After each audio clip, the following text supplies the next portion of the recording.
여러분 반갑습니다. 시촌입니다. 오늘은 다들 조금 피곤하실 것 같은데 어제 일찍 주무셨는지 모르겠어요. 새로운 정부가 오늘 바로 시작되고 또 앞으로 대한민국의 경제는 어느 방향으로 가는지 많은 사람들의 관심이 집중되는데요. 앞으로 시골은 어떻게 될까요?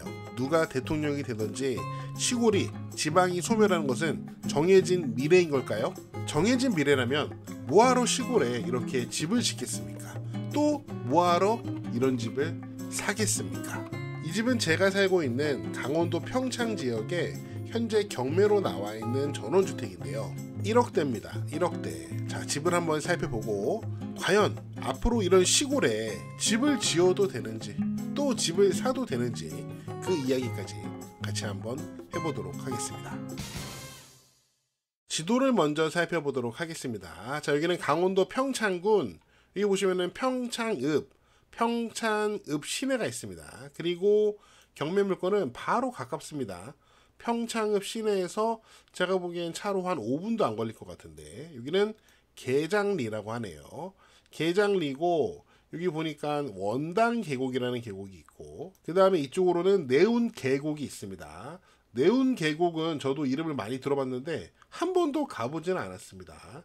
제가 사는 평창에는 워낙 계곡이 많아가지고 물이 참 좋은데 평창 지역이 고도가 상당히 높아서 물이 다 최상류거든요. 저는 그래서 여기 처음 이사 왔을 때 계곡물을 보고 와, 물이 참 깨끗하다 그렇게 생각을 했어요. 그런데 동네 분들이 이런 말씀을 하시더라고요. 야, 그거 똥물이지 똥물. 자기들 어렸을 때 놀 때 비하면 많이 똥물이 됐다 그런 말씀을 하시더라고요. 아무튼 경매 물건은 이렇게 아름다운 계곡까지 끼어 있는, 이렇게 계곡이 도리도리 돌아가는 그런 요 계장리에 위치하고 있는 전원주택이 되겠습니다. 집을 보시면은 집이 거의 남향입니다. 거의 남향이어서 집이 바라보는 방향도 참 마음에 드네요. 미쓰구 부동산에서 보겠습니다. 여기 보시면 땅 모양이 좀 특이하게 생겼죠. 이렇게 약간 만두처럼 땅이 생겼습니다. 땅이 크지도 않습니다. 면적은 109평, 아담해요. 자, 하지만 여기 국공유지 도로에 딱 붙어있기 때문에 뭐 진입하는 데는 전혀 문제가 없을 것 같고요. 집 앞의 전망은 이렇습니다. 아주 탁 트인 광활한 농지가 보이고요. 전망이 참 시원시원합니다. 딱 봐도 농사를 많이 짓는 농촌 지역이기 때문에 시시때때로 개분 냄새, 농약 냄새 피해갈 수는 없습니다. 집 앞에도 옥수수를 엄청나게 심어놨고요. 진짜 꿀벌들이 엄청 좋아하겠습니다. 가까이서 보면 이런 모습입니다. 여기 주차장이 있네요. 차에다가 아담하게 그늘막을 씌워놨고, 제가 이제 시골에 살아보니까 시골은 이렇게 차를 보호할 수 있는 주차장이 필수인 것 같더라고요. 자, 아무튼 집은 이렇게 좀 아담하게 생겼고요. 울타리를 나무로 쳐놨고, 여기 보니까 수도가 들어옵니다. 평창군은 수도가 들어오는 집들이 많아요. 저희 집도 수돗물이 들어오는데 이제 아주 높은 산지 빼고는 거의 다 이제 수돗물이 들어오는 것 같습니다. 이 집은 2층 집이에요. 1층 있고 2층 있고 요 위에 다락까지 있습니다. 아담하긴 하지만 약간 땅콩 주택처럼 지은 것 같고, 건축물 대장을 보면은 1층은 일반 철골 구조, 2층은 경량 철골 구조로 지었다고 합니다. 왜 다른 구조를, 뭐 둘 다 철골이긴 하지만 왜 다른 구조를 섞었는지는 조금 아쉽고요. 1층은 면적이 18평 정도 되고 2층은 면적이 11평 정도 됩니다. 사용 승인은 2014년으로 이제 11년 정도 된 집이네요. 내부 공간을 한번 살펴볼까요? 1층인데요. 1층이 18평 정도 된다 그랬죠. 현관으로 들어가서 바로 주방이 보입니다. 주방하고 거실, 그리고 여기 방 하나, 화장실 하나 있습니다. 집 가운데 2층으로 올라가는 계단이 있고요. 한번 2층으로 올라가 볼게요. 2층으로 올라오면은 한쪽에는 서재, 한쪽에는 침실, 그리고 화장실이 하나 더 있습니다. 한쪽 공간은 다락이 있는데 뭐 요 다락으로는 어떻게 올라가는지는 모르겠습니다. 집의 외부 마감을 좀 보겠습니다. 지금 앞에서 바라봤을 때는 이런 모습이고요. 여기 남쪽이니까 그나마 좀 이렇게 색깔이 나옵니다. 뒤쪽으로 가보겠습니다. 집 뒤쪽. 자, 집 뒤쪽 모습인데 여기는 북쪽이죠. 한마디로. 아무래도 이제 때가 더 많습니다. 이게 제가 이제 시골에 살아보니까 먼지도 그렇지만 이게 물때입니다. 물때.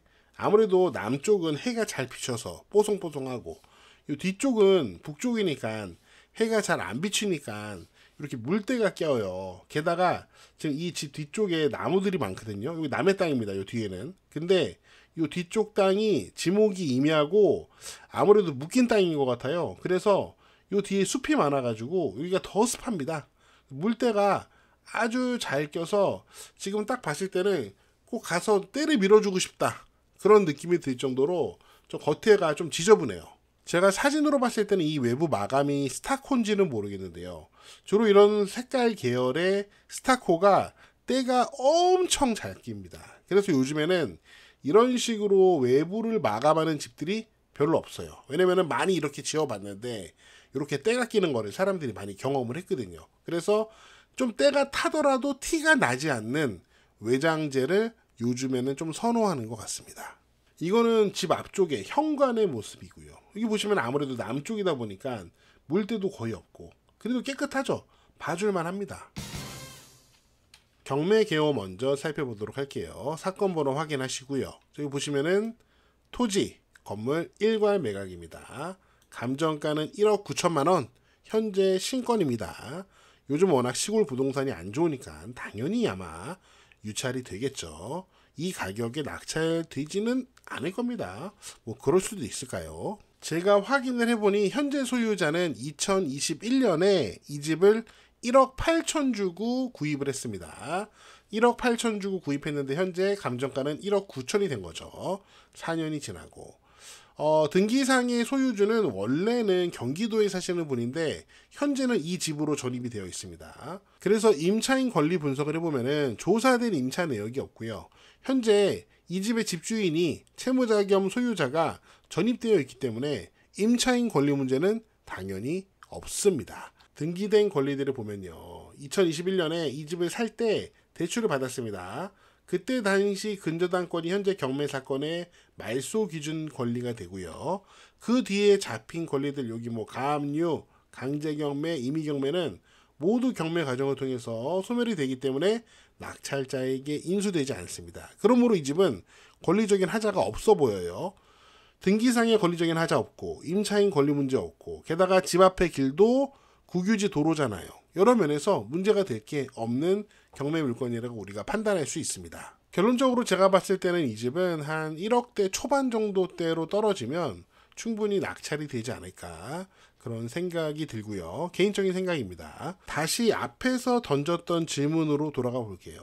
시골에 뭐하러 이렇게 집을 짓냐? 왜 이런 집을 사냐? 그거 완전 돈 버리는 거 아니냐?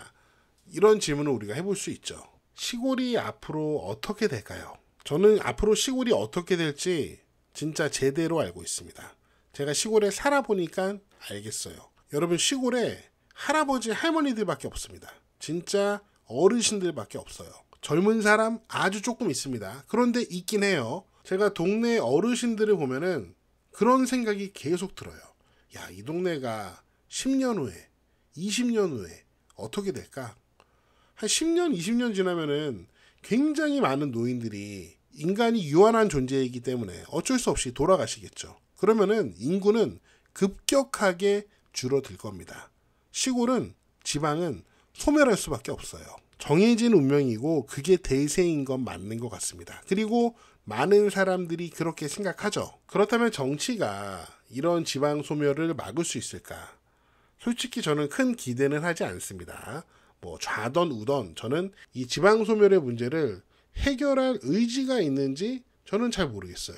종합을 해보면 인구 통계적으로 봤을 때 분명히 시골의 인구는 아주 급속하게 감소를 할 거고요.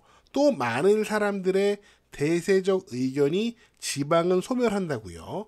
세 번째, 정치적으로 큰 변화가 기대가 되지도 않습니다. 그렇기 때문에 이런 상황에서 시골에 이렇게 집을 짓는다거나 또 이런 집을 산다는 것은 말이 되지 않는 선택입니다. 이런 말씀하시는 분들이 있잖아요. 야, 그 집을 사봐라. 그 시골 집을 사봐라.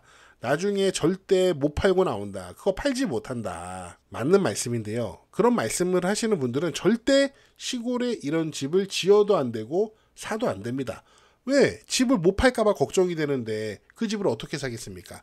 말이 안 되죠. 그래서 제 개인적인 생각이지만 시골에 집을 짓거나 살 수 있는 사람들은 딱 두 가지 부류의 사람들입니다. 첫 번째는 돈 많은 사람들이요. 서울에서 강남에 좋은 아파트에 살면서 또 시골에 내가 세컨하우스 하나 갖고 싶다. 그런 분들은 시골에 집 짓는 거 그냥 취미생활처럼 하실 수 있죠. 그런 분들은 하실 수 있고요. 물론 저는 그런 사람이 아닙니다. 저는 그런 부자가 아니에요. 두 번째로 시골에 집을 짓거나 살 수 있는 두 번째 부류는 용감한 사람입니다. 제가 그런 사람인데요. 제 입으로 말하고 나 뜨겁네요. 여러분 그런 말 있잖아요. 하루 강아지 범 무서운 줄 모른다. 하루 강아지 시골 무서운 줄 모르는 거예요. 그렇게 못 모르고 용감해야지 시골에 집을 사거나 집을 지을 수 있습니다. 분명히 요즘 시대의 대세는 수도권 인구 집중화거든요. 그러니까 그 대세를 거스르기 위해서는 분명히 용기가 필요합니다. 그 대세에는 온갖 이유가 있잖아요. 좋은 직장이 수도권에 있다. 아이들을 위한 좋은 교육 환경도 수도권에 있다. 좋은 문화 혜택도 수도권에 몰려있다. 그러니까 다 그 대세를 쫓아가는 거죠. 그 이유들이, 그 말들이 다 맞습니다. 그렇기 때문에 저처럼 시골을 선택하기 위해서는 그런 직업적인 면이나 아이들 교육적인 면에서도 그 대세를 거스를 수 있는 자신만의 분명한 철학이나 용기가 필요합니다. 만약에 자신만의 용기나 철학이 없다면은 그 대세 때문에 휩쓸려서 시골에 내려온 것을 후회하고 아, 나 인생 망했어. 나 진짜 잘못된 선택을 했나 봐. 하고 계속 뒤를 돌아볼 수밖에 없거든요. 제가 대학에 다닐 때 수많은 수업을 들었는데 제 머릿속에 아직까지 남아있는 어떤 교수님의 말씀이 있어요. 그 교수님이 뭐라고 하셨냐면 20대에 마르크스가 되지 않는다면 그것은 인생이 아니다. 그런데 30대에도 마르크스로 남아있다면 그건 문제가 될 수 있다. 여러분 제가 마르크스 얘기했다고 또 정치적으로 받아들이시면 안 돼요. 그 교수님의 말씀도 정치적인 발언이 아니었습니다. 철학적이고 은유적인 표현이죠. 인생에 대한 얘기지 현재 대한민국에 대한 이야기는 아닙니다. 아무튼 좀 이해를 해주시고요. 저는 인생관적인 측면에서는 지금도 제가 40살이 넘었지만 40대 중반이지만 마르크스처럼 살고 싶습니다. 바보죠, 바보. 전 지금도 대세를 쫓아가고 싶은 마음은 없습니다. 아직도 제가 좀 마음이 젊고 용기가 있나 봐요. 대부분의 사람들이 야 시골에 거기 뭐 있다고 거기 내려가서 사냐, 거기 병원이 있기를 하냐, 그 집을 사면은 나중에 팔 수 있기를 하냐, 그렇게 말하겠지만 저는 그래도 그런 말들을 무시하고 제가 살고 싶은 대로, 저는 닭장 같은 아파트에서 절대 살고 싶지 않거든요. 저는 좋은 공기 마시면서 살고 싶거든요. 그리고 저는 저희 아이들한테도 학교, 학원, 경쟁, 대부분의 우리나라 학생들이 경험하고 있는 그 뻔한 학창시절을 만들어주고 싶은 마음은 없습니다. 분명히 이런 제 생각이 대세가 아니기 때문에 제가 영상에서 이렇게 말씀을 드리면은 또 많은 분들이 대세적인 생각으로 야, 네 생각이 틀렸어 이렇게 말씀하실 수도 있어요. 그런데 저는 괜찮습니다. 저는 그 대세를 무시할 수 있는 용기와 철학이 있는 사람이거든요. 와, 오늘 되게 뻔뻔하네요. 저 말이에요, 저. 네, 오늘 제가 준비한 내용은 여기까지고요. 여러분은 어떻게 보셨는지 여러분의 다양한 의견과 생각을 댓글로 남겨주세요. 저는 다음 영상에서 더 재미있고 유익한 내용으로 돌아오겠습니다. 여러분, 시촌 어게인!